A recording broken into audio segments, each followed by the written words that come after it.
Today's video is going to be installing the VOSWITCH JL400 right here. I already installed it. Takes about an hour and a half to 2 hours. It took me 2, but that's with filming, so you can probably do it for a lot less, or in a lot less time, maybe an hour, hour and a half. You're going to need your tools from the Jeep that comes with the Jeep, and some basic tools other than that. Some ratchets and some sockets and some other things. I'll show you along the way. I got mine from Mike at work. I'll get Mike, I guess we'll call it a retirement present. I really appreciate it. Mike wouldn't take my money. Let's get some whiskey sometime and talk about old times. This thing, I love it because I don't have a lot of lights and it fits perfectly right here. You hardly even know it's there, and it's very accessible. Stay tuned for this quick and easy install video, folks.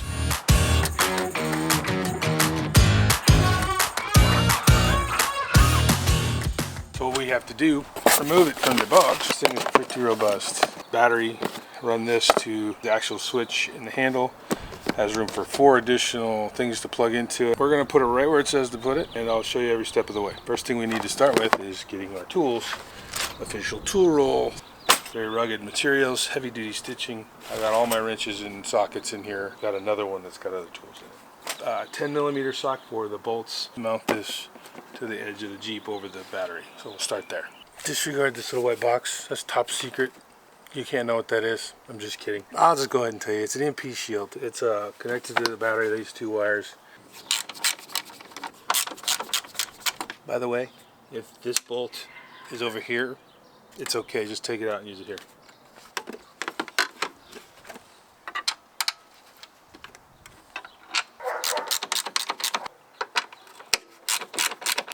That's it. It's in.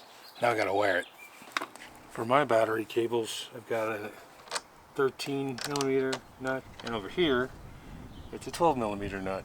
And we'll get this thing powered up, and then we'll get it wired in. And run some wire. We'll show you on the inside too. For those new Jeep owners out there, you have a toolkit that comes with your Jeep. It has a few things, a couple Torx bits in it. The 40 is what you're gonna use today for this project to remove this panel and the bolts, to fold the window forward just a little bit so you can run the wire through here.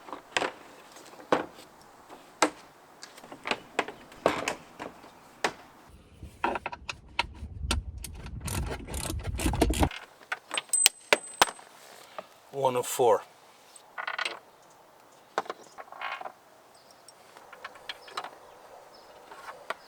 4 of 4.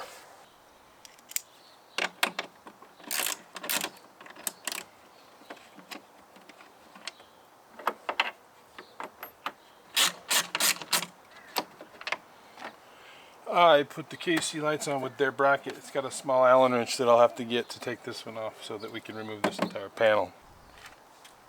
So the last disassembly portion of it, and if you do all the nuts and everything getting ready, it should be pretty quick once you get all these things done, is to take the front grab panel off because that's where the switches go, but you have to remove the whole thing to run the wires. And I think that there's a drilling that we have to do to make the hole big enough for the wire to go through. I'll show you how you take that off now. The way to remove this panel right here is to remove the 2 10mm bolts that hold this on.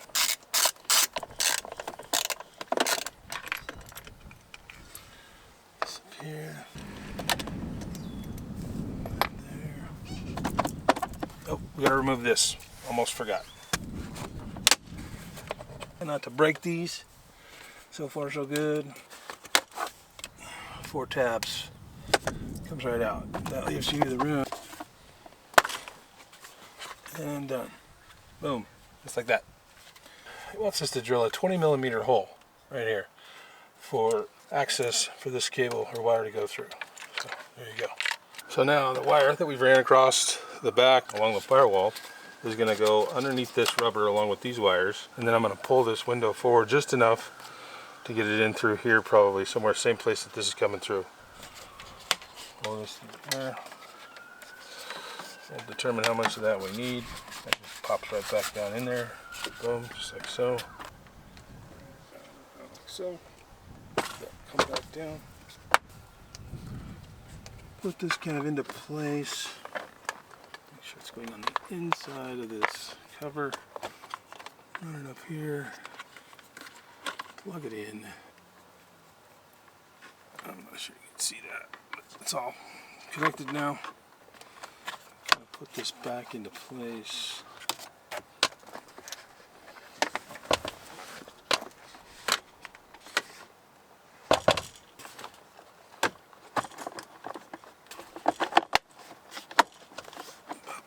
back into place. Wire's good all the way.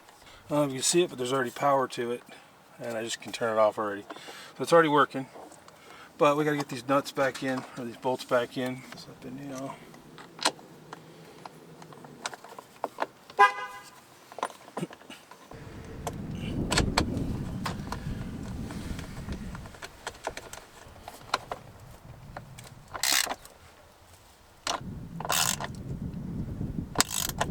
Pop this back into place. Now let's see if we can pop this into place. Boom. Power works. Power on, power off. I love it because it's just part of the handle, man. It doesn't take up any room. You don't have to have a mounting bracket. It just fits. I have the KCs. I'm gonna put some ambers on the back, and I don't know, I might wire my radio to it. I got a hard mount radio that I'm going to be mounting in another video. We'll see. I don't know if I'll do that or if I'll just go straight to the battery with that radio. This is the install. I mean, this is it. You got to put the bolts back in the window. I got to zip tie up the cord. I'm going to go ahead and wire up my KC lights to it and call this project done. I'll go ahead and show you all that real quick, just kind of the buttoning up of it all.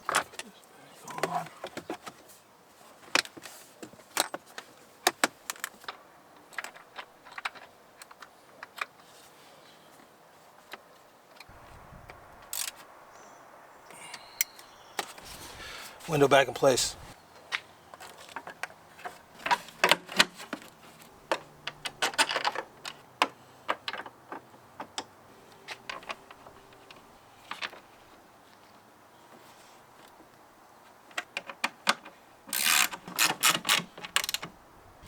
The folks over at VOSWITCH are kind enough to give you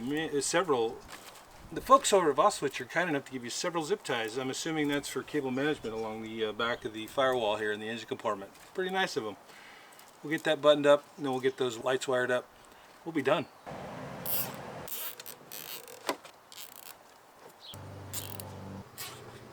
It's getting hot, so we're going to do this quickly.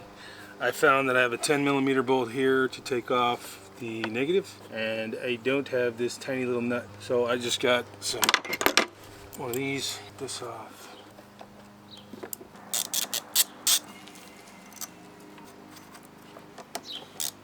Remove the rubber plugs that keep it waterproof when you don't have any wiring going through. I might have to redo the ends of the wires, the positive and negative for the KC lights, to get them through the hole, but that's okay.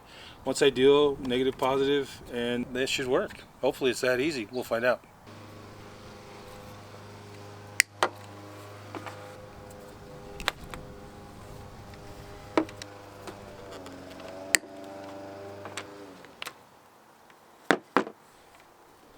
VOSWITCH also gives you these ends here to put on the wires so that they fit in here really nicely. So we'll go ahead and put those on too.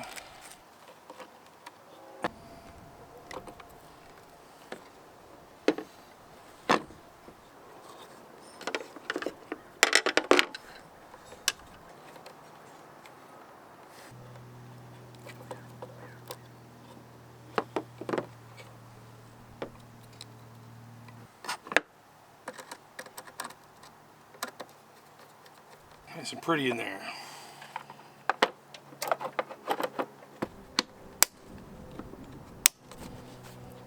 All right.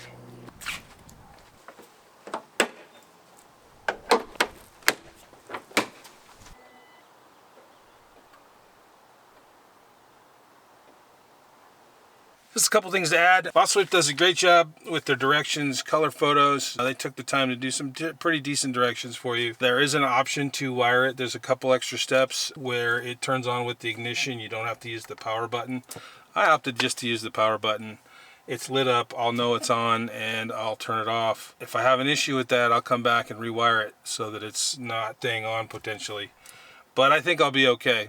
Watch, I'll end up with a dead battery on a trip somewhere, and that'll be why. And the last thing I'd like to show you guys is it does say that there are options to change the background color. and the brightness. Not too concerned about the brightness, but I do want to have it red, not blue, because of the red trim in the Jeep. So I'm going to show you guys how to do that really quickly. To make sure the power is off, hold the power button down for 3 seconds. And you keep pressing it and it goes through the different colors. There's red. The top button increases the brightness. That's good. And then you hold the power button down for 3 seconds to save it. The VOSWITCH JL400 is going for $199 on Amazon. Just checked today. So $199 on Amazon. They also sell the 800, which fills up this portion of the handle. I think it actually replaces the whole handle. I'm not sure. But it has 8 switches for those of you that have more lights to control and want just the ability to do something more down the road. Please like, subscribe, hit that bell button for future videos. I hope you're enjoying the content. I'm trying to grow the channel. 87% of the people that watch my videos are not subscribed. Imagine if everybody just pushed that subscribe button. I'd hit that 1,000 goal pretty quickly. We'll see you in the next video, guys.